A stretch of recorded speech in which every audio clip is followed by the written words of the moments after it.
함께 하나님 말씀 봅니다. 우리는 여전히 로마서 8장 15절부터 16절 이 두 절의 말씀을 가지고 오늘 또 여러분들과 함께 은혜를 나누도록 하겠습니다. 로마서 8장 15절과 16절의 말씀 여러분들이 다 찾으신 줄 알고 다 함께 두 절의 말씀 공독합니다. 너희는 다시 무수하는 종의 영을 받지 아니하고 양자의 영을 받았으므로 우리가 아빠 아버지라고 부르짖느니라. 성령이 친히 우리의 영과 더불어 우리가 하나님의 자녀인 것을 증거하시나니. 아멘. 자, 오늘은 말씀이 우리를 낳은 부모다라는 이 말씀을 가지고 여러분들과 함께 은혜를 나누도록 하겠습니다. 저희 교회 전기가 그렇게 원활하지가 않습니다. 그러다 보니까 요즘은 이제 옛날 아날로그 방식은 반주기를 사용을 해도 크게 이렇게 지지 끄는 게 없는데 디지털로 바뀌다 보니까 출력이 낮으면 전압이 낮으면 이렇게 잡음이 지지 끓더라고요. 그러니까 우리 성도님들 혹시라도 목사님 이상하게 잡음이 질질질 이렇게 소리가 들려요라고 하는 것은 이 반주기 때문에 그하는 거니까 우리 성도님들이 좀 이해해 주시면 감사하겠습니다. 자, 오늘은 여러분들과 함께 로마서 8장 15절과 16절 말씀이 우리를 낳는 부모다라는 요 말씀을 가지고 우리 성도님들 함께 은혜 나누도록 하겠습니다. 우리 사랑하는 성도님들, 날씨가 춥죠? 근데 이 추운 계절 인내하니까 여러분들 이 다음에 뭐가 와요? 우리들에게 꽃피는 봄이 오죠? 맞습니다. 그래서 야고보서는 이와 같이 우리들에게 얘기합니다. 인내를 온전히 이루라라고 그와 같이 얘기를 하더란 것입니다. 그런데 우리가 지난주에 빛과 소금에 대해서 여러분들과 간단하게 말씀을 드렸지만 어떻습니까? 그 빛과 소금의 인내의 삶이 참으로 쉽지가 않으셨죠. 우리는 모두 인생에 있어서 늘 더하기를 원합니다. 더 나은 형편, 더 확실한 성공, 더 빠른 응답들, 때로는 아직 가지지 못한 것들이 너무나도 간절하고 아쉬운 세상 가운데에서 우리는 그런 기도들을 늘 조급하게 하고 살아가더란 것입니다. 그런데 하나님의 진리의 말씀을 아는 이들을 정말 우리들마저도 하나님 저를 주의 말씀 가운데 더 낮아지게 해주세요라는 이 기도는 하지 아니하더란 거예요. 왜 그럴까요? 이 기도는 별로 우리의 신앙 가운데 인기가 없기 때문입니다. 때로는 우리는 수많은 착각 속에서 살아갑니다. 삶이 평안하고 모든 일이 계획대로 흘러가게 되면 제발로 성숙의 자리로 설 것만 같다라는 그런 생각을 합니다. 그러나 교만한 우리는 하나님께 공을 돌리기보다 나의 능력을 과시하고 내 고집을 확신으로 착각하기 바쁘더란 거예요. 그래서일까요? 하나님은 때론 우리들의 삶에 그 기다림이라는 야고보서의 말씀처럼 인내를 이루라라는 그 말씀처럼 우리들에게 그 기다림이라는 브레이크를 허락하시더란 것입니다. 도무지 이해할 수 없는 침묵과 정지의 시간. 하지만 그 멈춤이 없으면 우리는 자신을 돌아보며 배우고 비우는 법을 절대로 배우지 못할 것입니다. 하지만 꼭 기억해야 할 아픈 진실이 있습니다. 이런 기다림의 시간이 주어진다고 해서 누구나 저절로 깊어지는 것은 아니더라는 것입니다. 고난 자체가 우리를 바꾸는 것이 아니라 그 고난을 대하는 우리의 태도가 우리의 삶을 빚어가게 만들더란 것이에요. 그런데 안타깝게도 많은 이들이 그 시간을 무언가를 깨닫고 배우는 시간이 아니라 나의 어려움을 무기 삼아 하나님 앞에 불평과 분노의 자리에 머무는 것을 합리화하는 시간으로 보낼 때가 너무나도 많더란 것입니다. 몸은 멈춰서 있는데 마음은 여전히 세상의 방식에 안주하면서 나름의 위로를 얻고자 싶어합니다. 성경 속에 여러분들 아브라함을 한번 떠올려 보시길 바랍니다. 그는 하나님의 약속 하나 붙들고 떠났던 자입니다. 그리고 그 기다림은 정말 잔인할 만큼 여러분들 길었던 시간이었습니다. 그 아브라함 마음의 안에 소망이 있었습니다. 내년에는 아들을 주시겠지라는 그 희망은 수십 년간 꺾이고 늙어가는 육체와 메마른 현실 앞에서 그는 얼마나 숱한 밤을 뒤척였을까요? 기대는 절망으로, 간절함은 의심으로 바뀌는 그 지독한 희망 고문의 시간들. 어쩌면 그 막막한 시간들이 그의 뼈를 깎고 살을 도려낸 듯 했을 것입니다. 하지만 그 처절한 고뇌의 시간이 역설적으로 그를 진정한 믿음의 조상으로 하나님은 빚어내고 계시더란 거예요. 하나님은 지금도 주목하고 계십니다. 멈춰선 그 자리에서, 지독한 기다림의 그 자리에서 익숙한 죄의 습관을 버리고 기꺼이 하나님의 마음을 배울 수 있는 낮은 곳으로 내려가게 만드는 그 하나님의 사랑을. 그러니 오늘 여러분들의 기다림을 너무 미워하지 아니하셨으면 좋겠습니다. 앞이 보이지 아니하는 이 답답한 시간은 결코 하나님의 무관심의 시간이 아니더란 것입니다. 하나님은 당신의 고통을 외면하고 계시는 것이 아니라 우리 스스로는 절대 갈 수 없는 그 성숙의 자리로 우리를 데려가고 계시기 때문입니다. 불가능한 현실을 넘어 마침내 약속을 성취하신 그 하나님을 우리 사랑하는 성도님들 신뢰하시기 바랍니다. 당신의 기다림 끝에 단순한 성공의 사람이 아니라 하나님을 닮는 깊은 사랑의 사람을 오늘 또 세우고자 하신 그 하나님을 우리 사랑하는 성도님들 바라보시길 축원합니다. 한 주간 동안 소금으로 살아보겠노라라고 우리의 행위, 우리의 열심으로 열심히 달려왔지만 조금도 내 삶 가운데는 소금이요 빛이 아니었었습니다. 우리는 때로는 어떤 삶의 현장 가운데 우리의 맛을 잃어버리는, 길바닥에 뿌려져 버리는 그와 같은 처절한 우리의 삶을 경험하기도 하셨을 겁니다. 그런데 소금과 빛의 본질은 바로 그 안에 사랑이 있더란 겁니다. 하나님의 모든 계명은 율법의 행위가 아니라 하나님의 그 사랑으로 완성하셨습니다. 그래서 우리 아버지 하나님께서는 우리의 행위보다 그 하나님의 사랑을 너희가 갖기를 소망하라라고 말씀합니다. 그 사랑을 갖게 되면 여러분들 우리가 소금이 된 거예요. 그 아버지 하나님의 사랑이 무엇인지를 아는 자가 바로 소금이 되어 있는 자인 것입니다. 그리고 그 소금이 이제 바깥으로 그렇게 흘려지게 되는 것을 무엇이다라고 얘기하면 그걸 빛이다라고 이야기합니다. 그래서 너희들은 소금이다, 빛이다라고 그와 같이 얘기를 하는 거예요. 너희가 소금이면 당연히 너희가 빛이다라는 여러분들 그와 같은 공통 분모의 말씀을 갖고 있는 것입니다. 그러니 우리 사랑하는 성도님들, 제가 이렇게 얘기한다고 해서 우리 목사님은 너무 우리들이 행하고자 하는, 우리 인간이 행하고자 하는 것들에 대해서 너무 무가치하게 이야기해 버리는 것은 아닌가라고 여러분들 생각하실지 모르겠지만 그건 제 말을 여러분들이 너무나도 곡해하고 계시는 것입니다. 제가 지난 시간에 우리 이주영 형제를 통하여서 제가 말을 했죠. 보세요. 하나님의 진리의 말씀이 무엇인지를 그가 뭐 하니까 그가 이제 들었어요. 저랑 그 1시간 상담을 하면서 여러분들 그 이야기를 들었어. 이제 들으니까 뭐 한 거예요? 본인이 가서 그걸 알고 깨달았어요. 알고 깨달은 것에 멈추는 것이 아니라 무엇 하더란 거예요? 이제 됨의 행위가 나오게 되더란 거예요. 그러니까 우리 성도님들, 내가 무엇을 행하기 전에 뭐 해야 돼요? 먼저 하나님의 말씀을 여러분들이 들음이 우선이에요. 그게 먼저예요.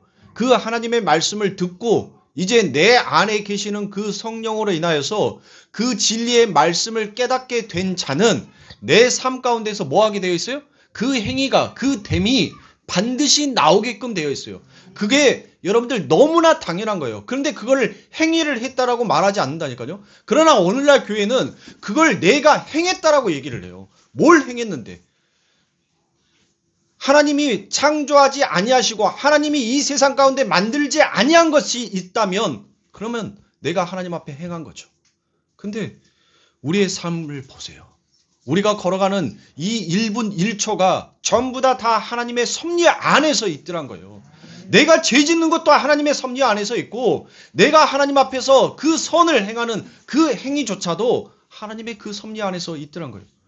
내가 선이 무엇인지를 알았어. 그러면 그 선을 통하여서 선의 근본인 하나님을 알았어. 그러면 여러분들 내 삶 가운데 뭐 하는 거예요? 그게 행위로 나오는 거예요. 여러분들 행위로 우리가 선을 한다. 행위로 무엇을 지킨다. 그거는 여러분들 세상 종교도 다 한다니까요.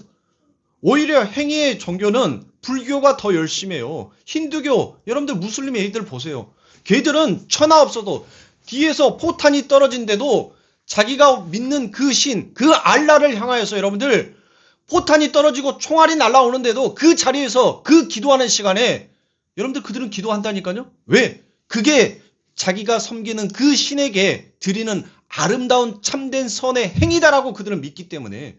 그런데 하나님은 그걸 우리들에게 요구하는 것이 아니더란 거예요. 너희가 행하기 위해서는 뭐 해야 되는 거예요? 너희 마음 안에, 너희의 신비 안에 내가 금강석 철필로 너희 그 마음 안에 새겨놨던 내 말을 너희가 들으라는 거예요. 그 말을 너희가 깨달으라는 거예요. 그걸 듣고 깨달은 자는 절대 어둠을 향하여서 갈 수 없더란 거예요. 저는 그걸 여러분들에게 얘기를 하는 거지, 여러분들의 행위를 제가 무조건 무시하거나 그걸 무가치로 여러분들 여기는 것이 아니란 거예요. 그러니까 말씀을 바로 알고 난 다음에 행하라는 거예요. 근데 내가 말씀을 바로 알지 못하고 행하는 것을 여러분들 무엇하더란 거예요? 그걸 나의 의로 삼을 때가 너무 많더란 거예요. 나의 교만이 모든 것이 나의 나됨은 하나님의 은혜다라는 그 입술의 고백만 남지 내 삶 가운데에서 진정 행함의 그 고백은 전혀 드러나지 아니하더란 겁니다. 그래서 여러분들이 어떤 것을 행하기 전에 말씀을 들으라는 거예요. 하나님을 알아라는 거예요. 하나님을 보라는 거예요. 너희가 행하기 전에 그 하나님을 바라보라는 거예요. 그리고 그 하나님의 행하는, 여러분들 그 하나님을 바라보면, 그 하나님의 말씀을 우리가 보면, 그래 내가 행하고자 싶어 했던 이 계획이, 이 뜻이 정말 하나님 앞에서 합당할까를 우리는 생각하게 돼요.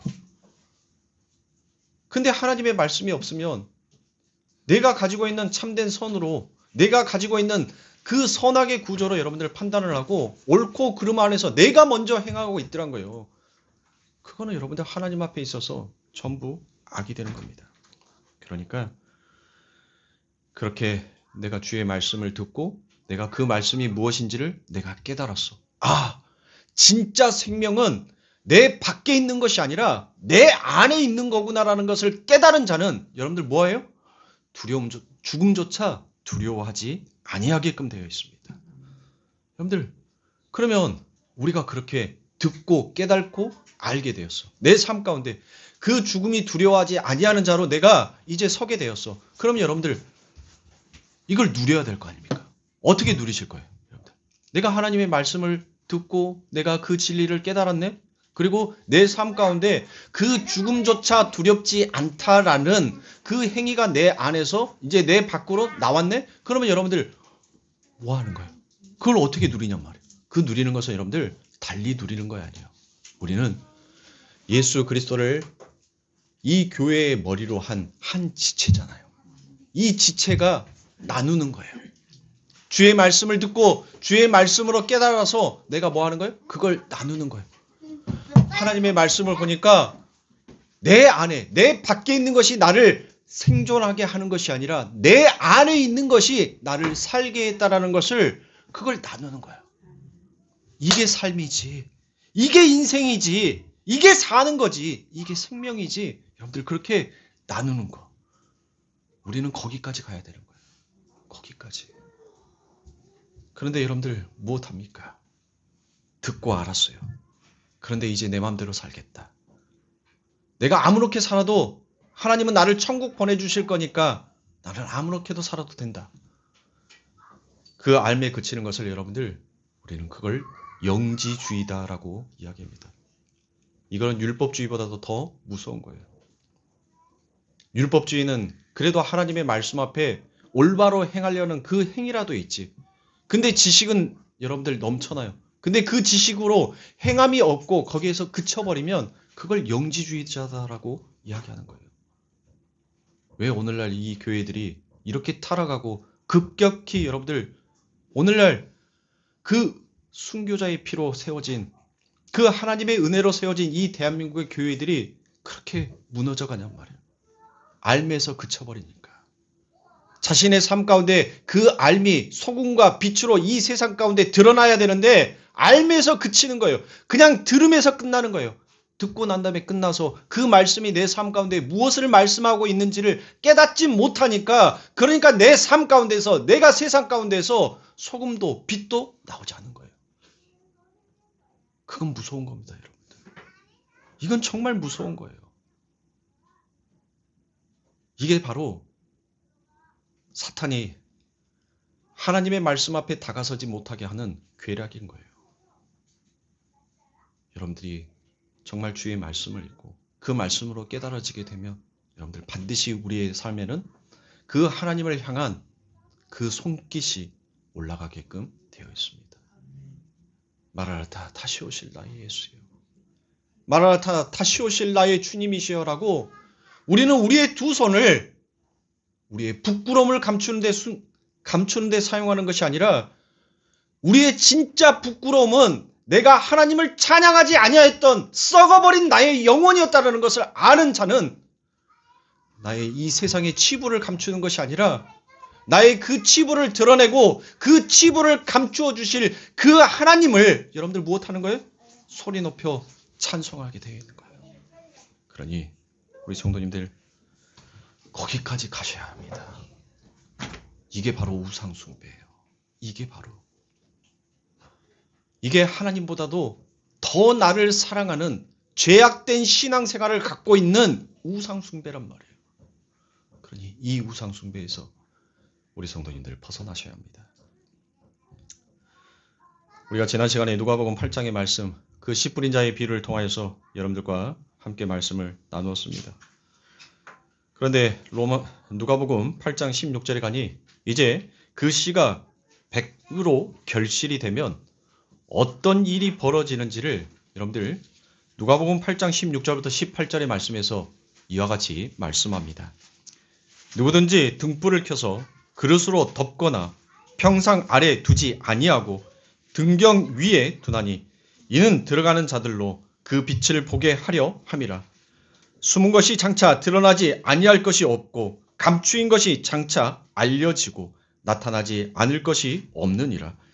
그러므로 너희가 어떻게 듣는가 스스로 삼가라라고 말씀합니다. 여러분들 18절의 말씀에 우리 예수님께서 우리들에게 지금 메시지를 던졌어요. 뭐 하라고요? 너희가 어떻게 듣는가 스스로 삼가라라고 말씀하셨어요. 이 말은 너희들이 지금 뭘 생각하든지 뭘 듣든지 한번 잘 생각해 보라는 거예요. 그걸 너희들이 들었다면, 그래서 그게 마음이 되었다면, 그게 언약의 소금이 되었다면 여러분들 무엇한다는 거예요? 그게 어떻게 감추어질 수 있느냐는 거예요. 네가 정말 이 말씀, 이 하나님의 말씀이 네 안에 빛으로 소금으로 너희 안에 들어왔다면 뭐 한다는 거예요? 그 말씀을 너희가 이제 묵상하고 너희들의 삶 가운데 깨달아졌다면 어떻게 너희가 그 안에 소금이 감추어질 수 있겠냐는 거예요. 그 소금은 뭐 한다는 거예요? 반드시 드러나게끔 되어 있다는 거예요. 그런데 이 하나님의 말씀을 어떻게 들으면, 어떻게 하나님의 진리의 말씀으로 들으면, 진리의 말씀으로 받으면, 너희가 율법이 아니에요. 진리의 말씀, 내가 이렇게 행해야 되겠다가 아니라 그 진리의 말씀으로 들으면 뭐 한다는 거예요? 너희 안에 그게 진짜 진리로 너희 안에 들어있으면 그건 반드시 너희 밖으로 나올 수밖에 없다는 겁니다. 그건 우리의 열심을 부려서 그리고 우리가 인위적으로 해낼 수 있는 것이 아니라 하나님이 내 백성은 내 영광을 나타내기 위해 내가 만들었다라고 했기 때문에 그건 당연히 나와야 하는 거다라는 것을 지금 주님께서 말씀하고 있는 거예요.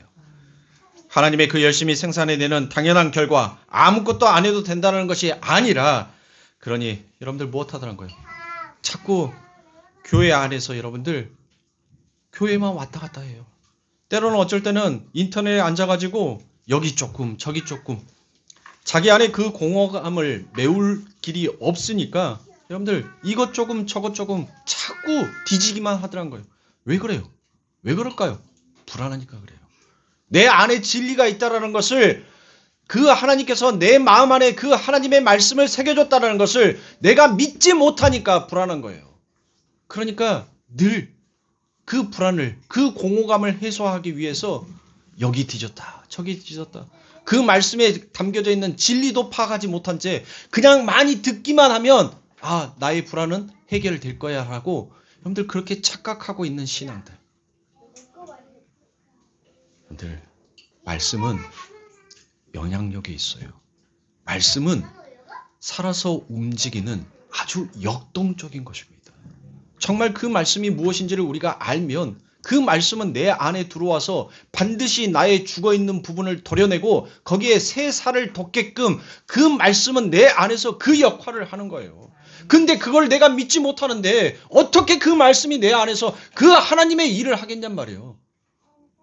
내가 하나님의 말씀을 믿지도 아니하고 신뢰도 아니하고 정말 하나님께서 내 이 돌같이 굳어져 있는 이 마음에 금강석 철필로 그 하나님의 말씀을 새겼다는 것을 내 자신이 믿지 못하는데 그 하나님의 말씀이 어떻게 일할 수가 있겠냐.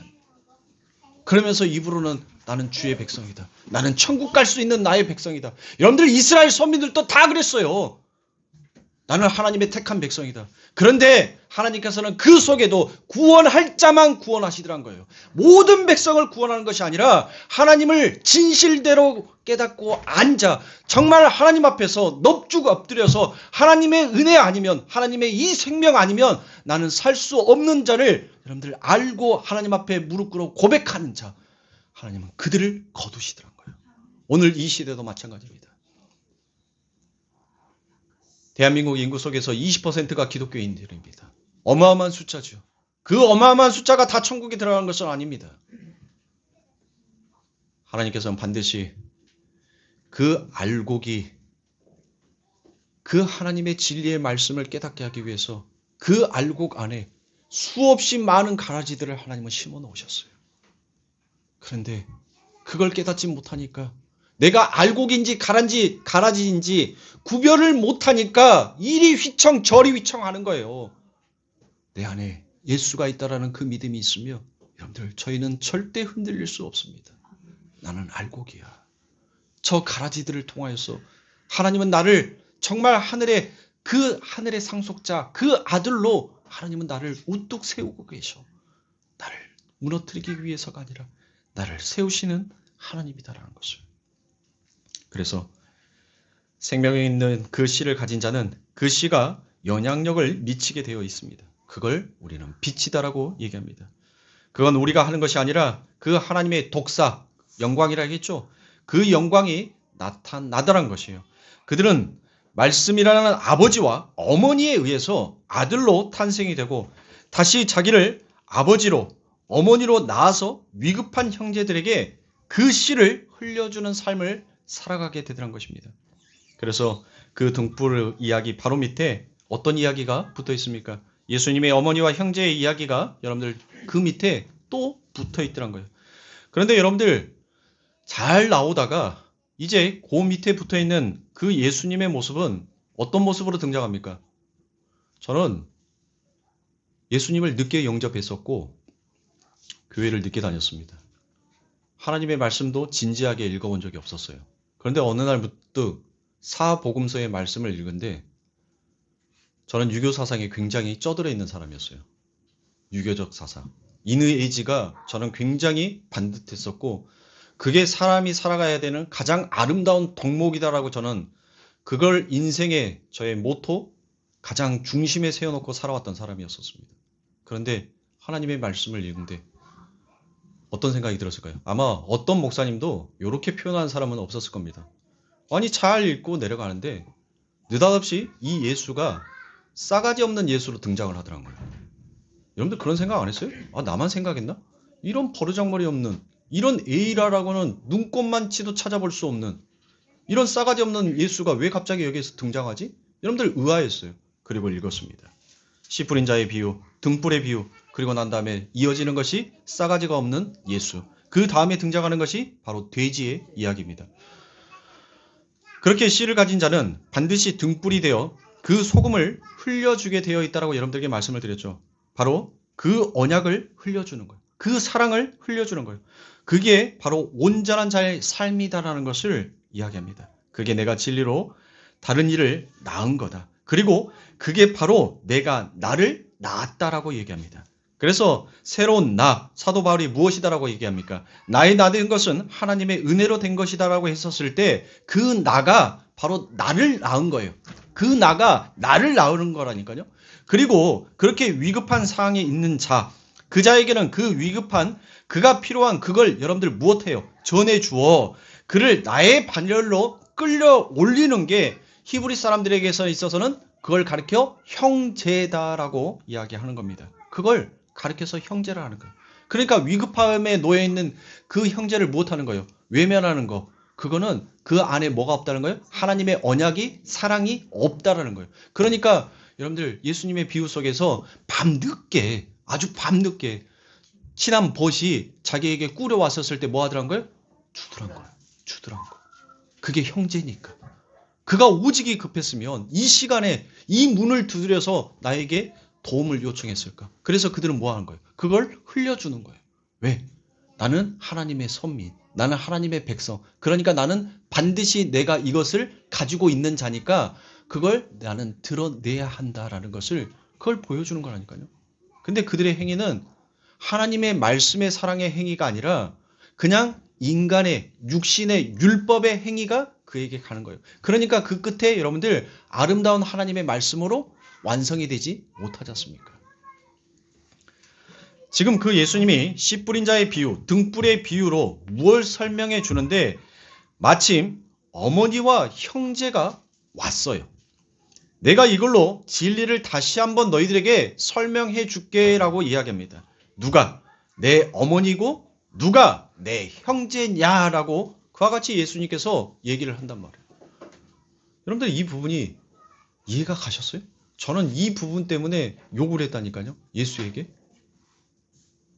누가 내 어미고 누가 내 형제냐라고 이 말에 담겨져 있는 진짜 뜻을 몰랐기 때문에 그냥 육신으로 그를 봤었을 때 참 버릇없는 예수다라고 여러분들 그렇게 생각을 했습니다.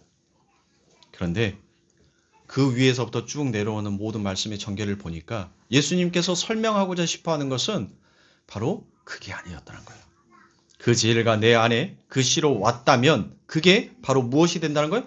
백이 되더란 거고 그 백으로 다른 일을 무엇하는 거예요? 다시 백으로 만들어야 되는데 그게 어머니의 일이고 그게 형제의 일이다라는 것을 지금 무엇하는 거예요?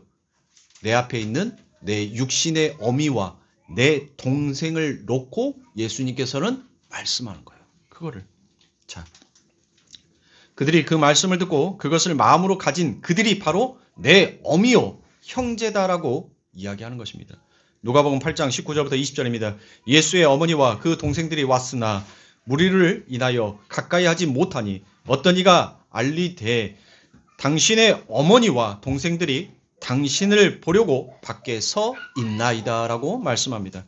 자, 여러분들 어머니와 동생이 지금 어디에 서 있다는 거예요? 밖에 서 있다는 거죠. 일부러 여러분들 이런 사항을 설정을 한 거예요. 성경의 편집자는 누구다? 그렇죠. 성령이라 했죠. 제가 성령이 편집을 했는데 성령이 편집하는데 여러분들 이렇게 엉성하게 편집을 하겠냔 말이에요. 성령은 절대 엉성할 수가 없어요. 우리는 엉성할 수는 있지만 하나님은 완벽하신 하나님이란 말이에요. 그러면 그 완벽하신 하나님이 굳이 이와 같은 설정을 했다는 것은 지금 우리에게 무엇인가 말하고 싶어하고 건네주고 싶어하는 그 메시지가 그 안에 담겨져 있다는 것입니다. 자, 우리가 분명히 씨 뿌린 자의 비유에서 어떤 걸 말씀을 드렸죠? 길가에 떨어져 있는 어떤 이들의 모습이 있다는 거죠. 예수님께서 그 씨를 뿌리는 자가 누구라 했어요? 하나님이라겠죠. 하나님이 지금 씨를 뿌렸어요. 씨를 뿌렸는데 자, 그 하나님이 말씀이니까 그 말씀에 씨를 뿌렸는데 그 말씀이 내 앞에 나에게 떨어졌어. 그러면 그건 뭐예요? 그건 말씀이라니까요. 근데 그 말씀이 내 옆에 떨어졌네? 그 말씀이 나에게 떨어져야 되는데 그 말씀이 지금 내 옆에 떨어졌다는 거예요. 그러면 그 내 옆에 떨어진 것이 무엇인지를 내가 이제 다시 한번 내 어머니와 내 동생을 들어서 너희에게 설명해 줄게라는 그 말인 거예요. 그 말. 그래서 예수밖에 그들이 서 있다라고 이런 말을 원문에 보면 예수밖에 있으면 그들은 어머니가 될 수 없다라는 그 말인 거예요. 그러니까 이 말을 누가 내 어미요, 누가 내 형제냐라는 이 말은 지금 못하는 거예요. 바로 예수 안에 있지 아니하면, 너희가 말씀 안에 있지 아니하면 너는 아무리 나를 낳아주는 부모라 할지라도 너는 내 어미가 아니다라는 거예요. 내 형제가 아니다라는 거예요. 지금 그걸 얘기하는 거예요. 내 형제요, 내 부모는 오직 누구다라는 거예요. 바로 예수님에게 아버지는 누구였어요? 하나님이죠. 그분은 말씀이잖아요. 그분이 내 아버지란 거예요. 그리고 내가 지금 너희들에게 흘려서 보내주는 이 흘림의 씨앗이 너희에게 가서 그 씨앗이 잉태하게 되어서 나아진 자가 바로 너희라는 거예요. 너희. 그래서 예수가 누구를 낳았다? 교회를 낳았다라고 얘기해요. 교회가 누구를 낳았다? 예수를 낳았다라고 얘기를 하는 거란 말이에요. 아들이 될 수 없다는 거예요. 형제가 될 수 없다는 것입니다. 왜? 왜 그래요? 그들에게 뭐 할 것이 없으니까. 줄 게 없으니까. 줄 게 없으니까 그가 어머니도 아니고 형제도 아니란 겁니다. 그러니까 이렇게 밖에 서 있으니까 예수님이 뭐라고 그러는가 하면 여러분들 21절에 예수께서 대답하여 이르시되 내 어머니와 내 동생은 이라라고 되어 있죠. 여기에서 내 동생이라는 그 말이 바로 형제란 말이에요. 형제. 그러면서 예수님께서 뭐 하는 거예요? 곧 하나님의 말씀을 듣고 행하는 이 사람들이라 하시니라라고 말씀하여요. 자, 여러분들 뭐 하는 거예요? 너희가 내 말을 들었으면 그 말을 듣고 그 말이 너희 안에 있으면 너희는 반드시 무엇하게 되어 있다. 그 하나님의 언약, 그 하나님의 말씀을 이루게끔 되어 있다는 거예요. 그것을 행하게끔 되어 있다라고 여러분들 번역했단 말이에요. 그걸 바로 그들이 형제야. 그렇게 말하는 겁니다. 여러분들 이해가 가신가요? 이게 바로 내 형제야. 그러니까 지금 이 자리에 여러분들 계시는 여러분들이 바로 나의 형제요, 나의 자매요. 여러분들이 나를 낳았고 내가 여러분들을 낳았다. 이렇게 가는 거란 말이에요. 왜? 우리는 예수 그리스도를 머리로 한 하나니까, 한 지체니까 너와 내가 아니라 너와 나는 곧 나야. 이렇게 가는 거란 말이에요. 이렇게. 그래서 예수님께서 이렇게까지 내가 우리 어머니와 동생을 내가 도마 위에다 올려놓고 너희들에게 정말 하나님의 진리, 하나님의 말씀이 무엇인지를 지금 설명하기 위해서 난도질을 해주고 있는데도 너희들은 정말 이게 무엇인지 모르겠니? 라고 예수님께서 묻는 것입니다. 그래서 예수님의 십자가는 어머니와 아들의 관계의 새로운 설정으로 끝이 나더란 거예요. 아들을 낳은 거. 그게 바로 누구다? 어머니다란 거예요. 그 언약의 십자가로 말미암아 우리에게 오게 되는 그리스도의 영, 진리가 바로 아들이다는 거예요. 그리고 그가 바로 내 어미라는 거예요. 뭐가? 진리가. 말씀이 나를 뭐 하는 거예요? 그 말씀이 나를 잉태해서 나를 낳아줬으니 그 말씀이 나에게는 뭐가 되는 거예요? 그 말씀이 나에게는 어머니가 되더란 거예요. 그 말씀이. 왜? 나를 말씀으로 낳아줬으니까. 그 언약의 십자가로 말미암아 우리에게 오게 되는 그리스도의 영, 진리가 아들이야. 내 어머니야. 내가 그거 만들려고 십자가에 이제 매달릴 거야 라고 그와 같이 말씀합니다. 죽은 흙에 불과한 땅의 씨를 주어서 그 씨로 아들을 만들어내는 것이 어머니라는 거예요. 그리고 그러한 죽은 흙의 상태에 있는 자들에게 생명을 주어서 그 위태한 상황에서 건져내는 것을 형제다라고 말씀합니다. 그런 행위를 바로 우리가 방금 읽었던 등불이다라는 거예요. 등불. 어떻게 내 안에 그 생명이 있는데 그게 감추어지고 숨겨진 상태로만 있을 수 있겠니라는 그 말을 예수님께서 그 등불의 비유를 통하여서 말하는 거예요. 너희가 정말 하나님의 백성이고 너희 안에 그 하나님의 언약의 말씀이 있다면 반드시 너희는 그 등경 위에 놓여져 있는 등불일 건데 그 등불이 어떻게 그 어둠 가운데에서 빛을 안 내고 그 어둠을 표할 수 있겠니? 너희가 등불이며 너희 안에 그 하나님의 말씀이 있다면 너희가 믿는 진짜 그 하나님이 우상의 하나님이 아니라 진짜 살아계신 하나님이 맞다면 너희는 이 세상의 빛처럼 드러나게끔 되어 있다는 거예요. 그래서 너희들은 내 영광을 위해 나타내기 위해 내가 택한 나의 창조한 내 백성이다라고 말씀합니다. 그러니까 하나님께서 창세기에서부터 시작해서 요한계시록까지 그 하나님의 수없이 많은 언약을 여러분들 딱 함축시키면 바로 뭐예요? 나는 너의 아버지가 되고 너는 내 아들이 될 것이다라는 그 말씀으로 여러분들 모든 언약이 이루어져 가더란 거예요. 그게 자, 그렇게 하나님의 말씀을 진리로 듣고 그 말씀을 아가페로 가지게 되면 그것으로 반드시 아들의 씨, 후손을 낳게끔 되어 있다는 거예요. 그들은 예수라는 아들을 낳고 나라는 아들을 낳으면 성도라는 아들을 낳게 하는 역할로 부름을 받았다는 것입니다. 그러한 중재자의 도움이 없이 어느 날 갑자기 뿅 하고 그냥 진리가 깨달아져서 그 아들을 낳을 사람은 이 세상에 없다는 거예요. 하나님이 그렇게 일 안 하신다는 겁니다.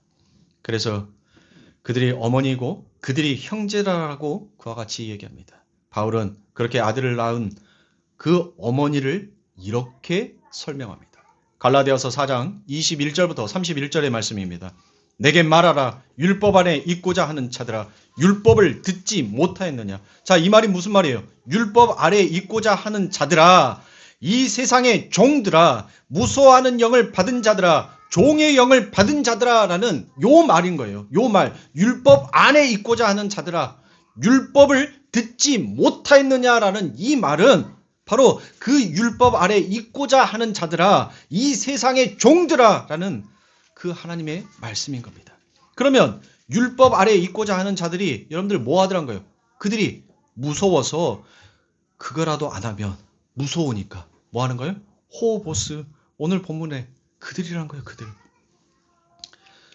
무서워하는 종. 자, 22절에 기록된 바 아브라함에게 두 아들이 있으니 하나는 계집종에게서 하나는 자유하는 여자에게서 낳았다 하였으나 계집종에게서는 율법을 육체를 따라 낳았고 자유하는 여자에게서는 약속으로 말미암았느니라. 자, 육체가 생산해내는 아들을 낳은 이들이 있고 또 약속에 의해서 낳아지는 아들이 있더란 거예요. 그러면서 24절에 이것은 비유니 이 여자들은 두 언약이다. 하나는 시내산에서부터 종을 낳은 자니 곧 하가라. 자, 시내산은 여러분들 무엇을 가리킨다겠어요? 율법이죠. 율법을 받은 곳이 시내산이니까. 자, 25절 이 하가는 아라비아에 있는 시내산으로부터 지금 있는 예루살렘과 같으니, 지금 있는 예루살렘은 여러분들 뭐가 있으니까? 뭐가 있어요? 예루살렘에 뭐가 있어? 성전이 있잖아요. 성전이 있으니까 그 옛 성전, 그 율법, 저가 그 자녀들로 더불어 종노릇하고 26절입니다. 오직 위에 있는 예루살렘은 뭐예요? 위에 있는 예루살렘. 그게 진리잖아요. 그게 진리. 자, 자유자니 곧 우리 어머니라. 27절입니다. 기록된 바. 자, 이 진리를 어머니라. 그래요. 어머니라. 기록된 바라는 그 말이 우리 26절에 곧 우리 어머니라라는 그 말을 내가 이제 이어서 너희에게 말해줄게. 자, 잉태하지 못한 자여 즐거워하라. 그렇지 못하는 자여 소리질러 외치라. 이는 홀로 사는 자의 자녀가 남편 있는 자의 자녀보다 많음이라 하였으니 라고 말합니다. 자, 이 세상에서 가짜 남편, 로마서 7장에서 우리 여러분들과 함께 은혜 나눴습니다. 율법의 그 남편을 자기 남편으로 삼아 열심히 간음하여 아들을 낳은 자들은 결국 무엇을 쫓아가게끔 되어 있더라? 율법으로 나왔으니 율법을 쫓아가게끔 되어 있어요. 율법을 낳았으니까. 그러나 하나님의 택한 백성은 그게 바로 남편이 아니다라는 것을 알았어요. 그래서 그 다른 남편을 여러분들 무엇하는 거예요? 기다리는 거예요. 그들이 홀로 산다는 것입니다. 그러니까 홀로 사니까 하나님 앞에 내놓을 것이 있어요, 없어요? 없잖아요. 없어. 예? 혼자 사는데 여러분들 혼자서 어떻게 잉태를 합니까? 그렇죠. 그런데 그들이 바로 자녀가 많은 자다라고 그와 같이 얘기를 해요. 그들이 진짜 아들을 낳은 자다라고 그렇게 이야기를 한단 말이에요. 자, 이어지는 말씀 28절입니다. 형제들아 너희는 이삭과 같이 약속의 자녀라. 29절입니다. 그러나 그때의 육체를 따라 난 자가 성령을 따라 난 자들을 핍박한 것 같이 이제도 그러하도다. 당연하죠, 여러분들. 당연한 거예요. 이 세상 가운데 하나님의 진리의 말씀, 올바른 말씀을 선포하는 자는 뭐 하게끔 되어 있어요? 그들이 칭송받는 게 아니에요. 세상으로부터 여러분들 미움을 받는 거라니까요. 왜? 예수님께서 말씀하셨잖아요. 너희가 미워서가 아니라 바로 그 진리가 바로 나니까 그 진리를 말하는 나를 미워하는 것이 이 세상이라는 거예요. 근데 오늘날 보시란 말이에요. 오늘날 목사들을 보세요. 세상의 미움을 받는 그 자리로 내려가는 것이 아니라 오히려 세상의 인기와 자랑과 칭찬을 받는데 그 자리로 가려고 얼마나 예를 쓰고 있습니까? 부끄러워해야 하는 거예요. 회개해야 하는 거예요. 눈물을 흘리면서 정말 칭찬을 받아야 될 것은 우리 하나님이지 내가 아닙니다. 하나님, 나는 무익한 종입니다. 그것을 깨닫지 못하니까. 그러니까 세상 가운데에서 늘 인기 있는 그 자리에 앉으려고 하는 거예요. 거짓은 왕자 위에, 진리는 단두대 위에 있다라고 하나님은 말씀하셨습니다. 진리를 사모하는 자는 반드시 여러분들 못하게 되어 있어요. 그 단두대 위에 올라가는 것을 두려워하지 아니하게끔 되어 있습니다. 그래서 은혜의 진리를 전하면 율법주의자들이 무엇이다라고 얘기해요? 그게 신앙생활이냐? 그게 신앙이 맞냐? 라고 오히려 핍박을 하더란 것입니다. 여러분들 항상 그랬다는 거예요. 자, 30절입니다. 그러나 성경이 무엇을 말하느냐? 계집종과 그 아들을 내어 쫓으라. 계집종의 아들이 자유하는 여자의 아들로 더불어 유업을 얻지 못하리라 하였느니라. 31절입니다. 그런즉 형제들아 우리는 계집종의 자녀가 아니요 자유하는 여자의 자녀니라 라고 말씀합니다. 여러분들 우리가 읽었던 갈라디아서 4장에 어떤 말씀이 나와요? 지금 두 어머니가 여기에서 등장을 합니다. 그런데 한 어머니는 신의 산이라는 율법의 어머니이고 하나는 하늘에 있는 예루살렘이라는 자유하는 은혜의 어머니더란 거예요. 그런데 이 두 어머니가 두 아들을 낳았단 말이에요. 그런데 성경은 여러분들 이 두 언약을 무엇이더라고요? 당연히 여러분들 앞에 거 하나 신의 산, 신의 산은 여러분들 우리가 되게 생각할 때 구약이다라고 얘기를 하죠. 그리고 뒤에 예루살렘, 자유하는 은혜의 어머니, 그거를 우리는 신약이다라고 얘기를 한단 말이에요. 그러면 여러분들 머릿속은 대부분 이 성경의 말씀을 읽으면서 하나는 구약, 하나는 신약. 그래서 성경 39권은 하갈이고 신약 성경 27권은 바로 사라의 이야기인가 보다라고 생각하시면 여러분들 안 돼요. 그렇게 가면 안 된단 말이에요. 성경 전체가 법으로 읽혀지면 여러분들 그것이 바로 구약이 되는 겁니다. 그러니까 신약의 말씀을 여러분들이 읽다가도 그걸 하나님의 법으로 은혜로 여러분들이 깨닫지 못하고 그 신약의 성경 하나님께서 말씀하셨던 그 말씀까지도 여러분들이 그것을 율법으로 지키는 행위로 가버리면 성경 66권이 전부 다 뭐가 되는 거예요? 구약이 되는 거예요. 그런데 창세기부터 요한계시록까지 전부 다 그 안에 하나님의 이 모든 것이 은혜였습니다라고 아는 자는 여러분들 그게 뭐예요? 그게 신약이라는 거예요. 그게 바로 은혜의 복음이라는 거예요. 그러니까 하나님은 지금 그걸 얘기하는 거란 말이에요. 구약이 없이 여러분들 신약이 결코 있을 수가 없습니다. 신약으로 끝나지 않는 구약은 여러분들 바울은 그것을 악이다라고 그와 같이 얘기했습니다. 그건 죽는 거다라고 얘기했단 말이에요.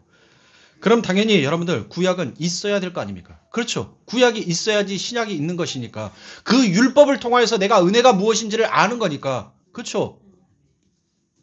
그러면 여러분들 이 이스마엘은 잘못 태어난 자가 아니죠. 그렇죠. 잘못 태어난 자가 아니란 말이에요. 하나님은 지금 이 이스마엘을 낳게 하심으로 인하여서 무엇을 설명하는 거예요? 어떤 것을 설명하는 거예요? 자, 그 약속, 진리, 은혜로 태어날 이삭이 무엇인지를 하나님께서는 가르치기 위해서는 반드시 그 구약이라는 이스마엘이 있어야 하는 거예요. 그 이스마엘. 근데 이제 어땠어요?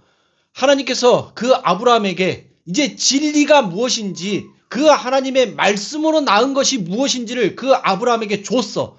그래서 그 이삭을 통하여서 이 아브라함이 하나님 이게 은혜였군요. 내 행위가 아니라 이게 하나님의 은혜였구나라는 것을 아브라함이 알았어. 그러면 여러분들 그 이스마엘은 자신의 모든 역할을 다 했으니까 그 아브라함에게 있을 필요가 있어요, 없어요? 없죠. 그러니까 하나님께서는 그 아브라함이 그 이삭을 통하여서 이게 신약이야, 이게 은혜야, 이게 말씀이야 라는 것을 가르치실 때까지 그 하갈과 이스마엘을 뭐 하는 거예요? 내어 쫓지 아니하시고 그들을 보호하시는 거예요. 근데 이제 그 진리를 알아버렸어. 알아버리면 여러분들 뭐 하는 거예요? 그는 이제 더 이상 필요가 없는 거예요. 여러분들이 율법을 통하여서 그 예수 그리스도의 진리, 하나님의 아름다운 복음을 알아버렸어. 그러면 여러분들에게 더 이상 이 율법은 필요가 없는 거라니까요. 왜? 예수님께서 그 사랑으로 그 모든 언약을 다 완성했기 때문에 그 하나님의 말씀은 나한테 아무런 해를 끼칠 수가 없어요. 아무리 노뱀이 내 발 뒤꿈치를 물고 있다 할지라도 나는 누구만 쳐다보면 그 노뱀 위에 달리신 그 예수 그리스도만 쳐다보면 나는 죽지 아니한다는 것을 내가 진리로 알았어. 그러면 그 율법이 나를 죽일 수가 없어요. 지가 아무리 어떤 방법을 취한다 할지라도 그 율법은 나를 해하지를 못한다니까요. 왜? 나는 지금 누구만 보고 있으니까. 예수만 보고 있으니까. 그 예수 놓치면 나는 불에 타서 죽는다는 것을 아는 자는 자기의 삶 가운데서 1분 1초도 그 예수에게 눈 떼는 것을 여러분들 원하지 않아요. 근데 그들이 어떻게 소금이 되지 아니하고 빛이 되지 아니할 수 있겠느냐라는 것을 하나님은 그 말씀을 가져다가 설명해 주신 거란 말이에요. 가인을 통하여서 여러분들 무엇했어요? 가인을 통하여서 셋이 무엇인지를 알게 하기 위하여서 하나님은 그 가인을 여러분들 죽이지 아니하시고 보호하셨단 말이에요. 그걸 통하여서 그 셋, 그 약속의 자손, 그 셋이 오기 위해 여러분들 누가 죽어야 됩니까? 누가 죽어야 돼요? 아브라함이 그 이삭을 통하여서 그 진리가 무엇인지를 알기 위해서는 여러분들 이삭이 뭐 해야 돼요? 죽어야 된다니까요.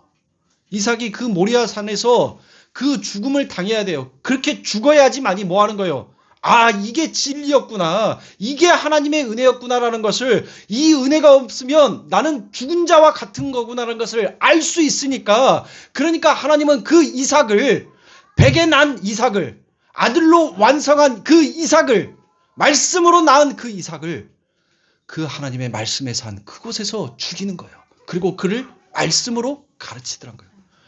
그러면 이 가인이, 그 셋이 그게 무엇인지를 알기 위해서는 누가? 그래요. 아벨이 죽어야 되는 거예요. 아벨의 이름이 뭐예요? 내가 가르쳐줬어. 우리 성도님들. 다른 사람들은 다 몰라도 나랑 같이 8년 동안 말씀 들은 우리 성도님들은 알아야 돼. 아벨의 이름의 뜻이 뭐예요? 나띵이란 말이에요. 나띵. 나는 아무것도 아닙니다, 하나님. 아무것도 아닌 자가 그 하나님의 은혜로, 그때 당시는 고기를 먹지 아니하는 시대였는데 그 가축을 기르면서 그 가축의 기름이 뭔지를 하나님은 그걸 가르친 거란 말이에요. 내가 바로 내 양을 먹이고 입히고 기르고 보호하는 하나님이다. 너는 nothing, 아무것도 아니야. 그거를 아벨을 통하여서 여러분들 하나님은 선포하시고 그 아벨에 담겨져 있는 그 이름을 셋을 통하여서, 가인을 통하여서 우리들에게 오늘 이게 진리야, 이게 말씀이야, 이 말씀이 오늘 너희를 낳았다라고 이야기하는 거라니까. 그러니까 이스마엘 아랫것 율법 사실은 다 여러분들 우리들의 삶 가운데 뭐 하는 거예요? 필요한 거예요. 여러분들이 세상 가운데 죄를 짓는 거 필요한 거예요. 여러분들이 죄를 지으면서 하나님께서 얼마나 싫어한 죄를, 하나님께서 그토록 내 삶 가운데 제거하고 싶었던 이 죄를 하나님, 그럼에도 불구하고 나를 그 아버지 하나님의 말씀으로, 사랑으로 나를 덮어주신 하나님 감사합니다. 정말 하나님 없으면 내 인생 어떡할 뻔했어요. 하나님, 내가 지은 그 죄를 내가 죽어서 책임져야 한다면 하나님은 어떡하겠어요? 그러니까 세상의 사람들은 여러분들 뭐 하는 거예요? 죽는 걸 무서워하는 거예요. 왜? 이 세상에서 자기가 지어놨던 그 업보를 자기가 죽어서 그 이승에 가서 해결을 해야 하니까, 그러니까 눈을 감는 거, 그 호흡이 내 삶 가운데 끊어지는 것을 두려워하는 거예요. 그러니까 아둥바둥 어떻게든 살아보려고 살기 위해서 몸부림을 치는 거예요. 그런데 진리를 알았어. 아, 내가 해결할 수 있는 죄가 아니네. 이거는 하나님이 그 주홍같이 붉은 나의 죄를 그 하나님께서 그 아버지의 예수의 피로 주홍같이 붉은 피를 그 흰옷으로 나를 다 빨아버리신대. 그러니까 우리의 죽음은 뭐 하는 거예요? 가벼운 거예요. 그래서 우리는 날마다 이 땅을 살아가면서 내 아버지의 본향을 사모하는 거란 말이에요. 단순히 그냥 천국 가고 싶어서 천국이 여러분들 그냥 좋은 데라고 꿈꿔서 만약에 갔는데 그 천국이 지옥불이 활활 타오르는 그곳이라면 여러분들 어떻게 하실 건데요? 바꿔주세요. 여러분들 바꿔주세요라고 하나님 앞에 말씀할 거예요? 여러분들 내 아버지, 그 예수가 계신 곳이 그곳이 천국이에요. 그곳에 내 예수님, 내 사랑하는 내 아버지가, 내 신랑이 그 지옥불 한가운데 서 있다면 우리는 뭐 해야 돼요? 아버지 감사합니다. 내 신랑, 내 아버지가 계신 곳, 이곳이 여러분 하나님 천국이니 하나님 감사합니다라고 우리는 그렇게 가야 하는 거예요. 근데 천국 갔는데 뭐 황금으로 화장실 변기가 되어 있고 집이 뭐 다이아몬드, 루비, 에메랄드, 뭐 사파이어 그런 보석으로 집이 여러분들 치장되어 있고 나는 그런 천국이면 안 갈 거예요. 저는 안 가고 싶다니까요. 그 천국에 하이얼라커 계급이 있다면 나는 그 천국 안 갈 거예요. 가고 싶지 않아요. 하나님 나 보내주지 마세요. 나 차라리 지옥불에서 그냥 탈게요. 그런데 그 천국은 하이얼라커 이 세상의 계급의 체계가 아니라 모든 것이 하나님을 머리로 한 형제요, 한 지체요, 사랑의 공동체, 사랑의 본질로서 그 천국이 운영되어 가고 있더란 거예요. 그래서 서로가 서로를 위해서 헌신하고 서로가 서로를 위해서 그 사랑을 나누어주고 서로가 서로를 향하여서 그 섬김을 부끄러워하지 아니하고 힘들어하지 아니하고 그 섬김을 통하여서 오히려 즐거워하고 기뻐하며 하나님을 찬송하는 곳, 그곳이 천국인 거예요. 무턱대고 나 예수 믿으니까 천국 갈 거야, 천국 갈 거야. 여러분들 개뿔 그런 사람들, 천국 가는 사람들 한 명도 못 봤어요. 왜? 내가 아직 안 죽어봤으니까. 내가 죽어서 그 천국 가면 그래도 적어도 내가 아는 사람들은 못 만나면 여러분들 그달을 뭐 하는 거예요? 그들 지옥 가 있겠지. 그들 지옥 가 있겠죠. 그러니까 막연한 세상에 내 머릿속에 그려져 있는 그 공상 속의 천국을 그리지 마시고 이 땅에서 여러분들의 삶 가운데서 내 아버지가 계신 내가 딛고 있는 이 한 걸음 한 걸음이 나는 지금 천국의 그 꽃길을 걸어가고 있구나. 여러분들 그렇게 여러분들의 마음에 그 믿음의 확신을 가지고 살아가시면 여러분들이 어찌 이 세상 가운데 그 소금과 빛의 역할을 하지 아니할 수 있겠습니까? 그래서 이 세상에 있는 걸로 그것을 설명해 줘야 되기 때문에 그건 반드시 우리들에게 있어야 합니다. 그걸 알게 되면 그것으로 여러분들이 무엇하게 되는 거예요? 자유하게 되는 거예요. 그걸 성경은 용서다라고 이야기합니다. 그게 풍랑이 있는 바다에서 잠잘 수 있는 자예요. 이걸 어쩌면 조화가 아니라 이건 나와 상관없게 되는 거야 하고 그 풍랑에 대해서 여러분들 죽는 거란 말이에요. 그러니까 하갈이라는 이 땅의 예루살렘을 통하여서 이스마엘이라는 죄를 낳아보지 않는 사람은, 아니 더 정확하게 말해서 자신이 내어놓는 모든 게 사실은 하나님께서 쫓아내기를 원하시는 엉터리 열매 이스마엘과 같다라는 것을 아는 이들이 바로 이삭을 낳은 자다라고 성경은 이야기하는 거예요. 그들이 바로 올바른 씨를 가진다라고 성경은 그렇게 얘기한단 말이에요. 그러나 그 이스마엘로 이삭에 이르지 못하는 자는 여러분들 무엇하는 거예요? 결국 그 이스마엘처럼 쫓겨나게 될 거다라는 것을 하나님은 말씀하고 있습니다. 따라서 진리를 씨로 가진 이들은 풍랑이 있는 아랫물의 저주 속에서 여러분들 두려우며 살면 안 됩니다. 그 저주의 아랫물을 진리의 윗물로 덮어버릴 줄 알아야 되는 거예요. 그걸 용서다라고 얘기했죠. 풍랑이 있는 아래의 물은 우리가 어떤 존재인지를 이렇게 폭로시키기 위해서 존재하는 거란 말이에요. 그러면 내가 하나님 나띵이네요. 하나님의 그 생명의 말씀이 내 안에 생기로 들어오지 아니하면 하나님 나는 존재 자체가 아니군요. 그걸 알아버리는 자. 그걸 안 자가 바로 뭐 하더란 거예요. 그 풍랑이 있는 그 바다를 주여!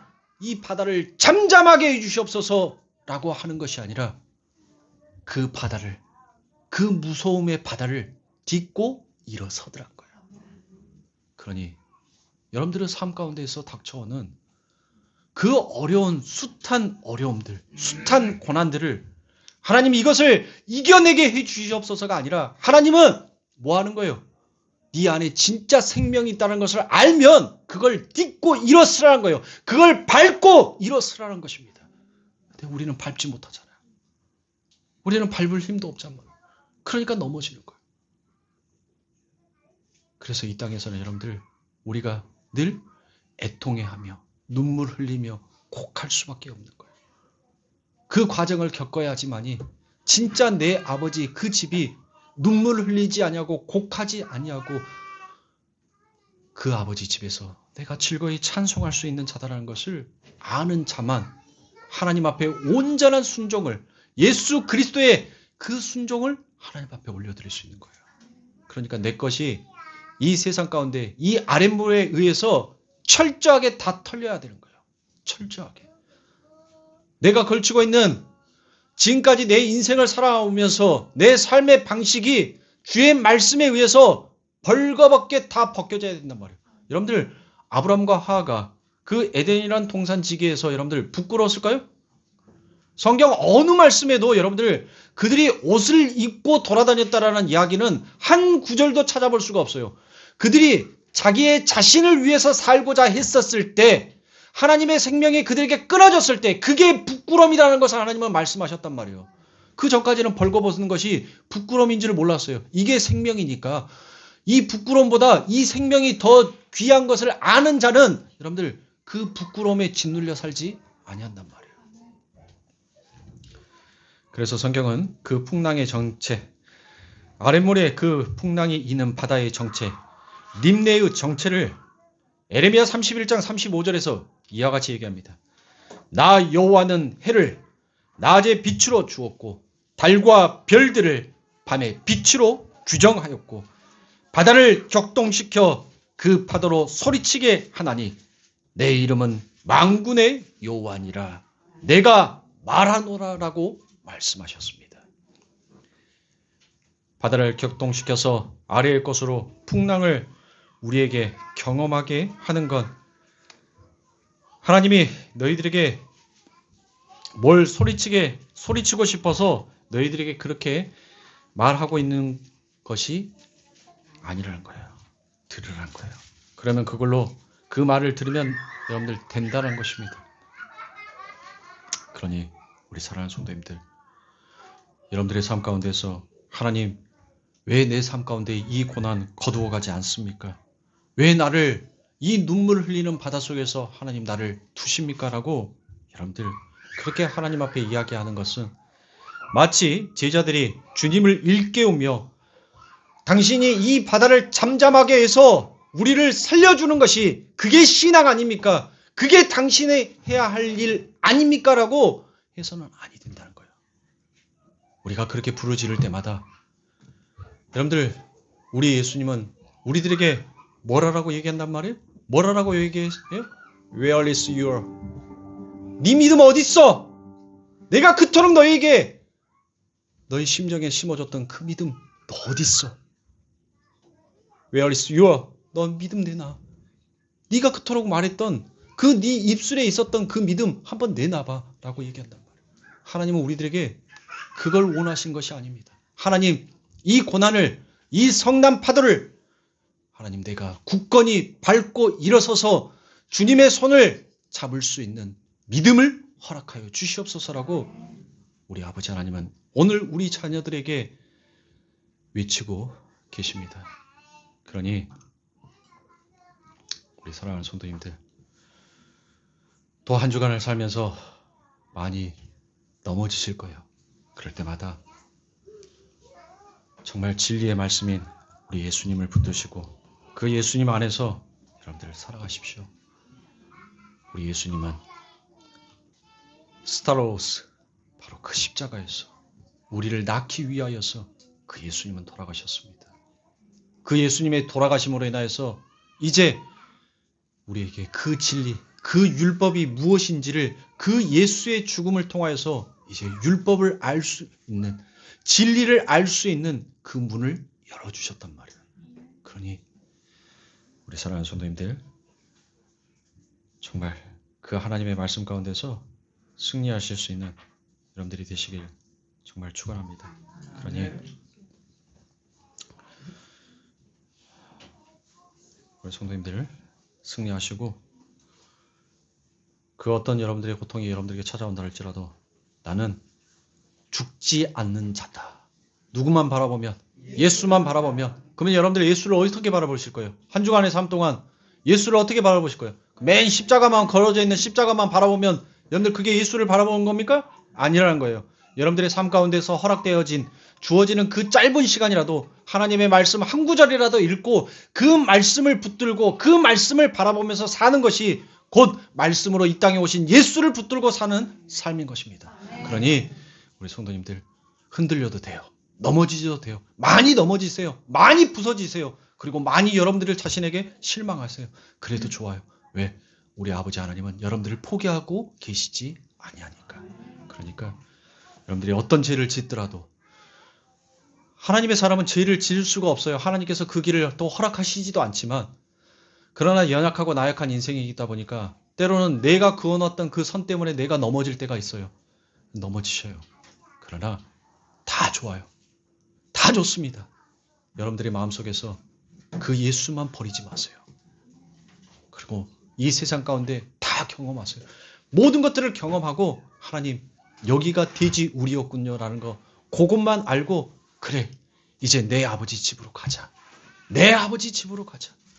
다시는 눈물을 흘리지 아니하는 내 아버지 집으로 이제 어서 가자. 여러분들 그렇게 찬송하면서 가면 되는 거예요. 그러니 우리 사랑하는 성도님들 한 주간 동안 제발 다시 한번 부탁드립니다. 절대로 예수 놓지 말고 그렇게 붙들면서 승리하시는 우리 성도님들이 되시길 바랍니다. 결국은 오늘 또 가지고 올라온 말씀 다 못 끝내고 내려갑니다. 다 끝내지 못한 말씀은 다음 주에 제가 이어서 여러분들과 함께 해드리도록 하겠습니다. 기도하겠습니다.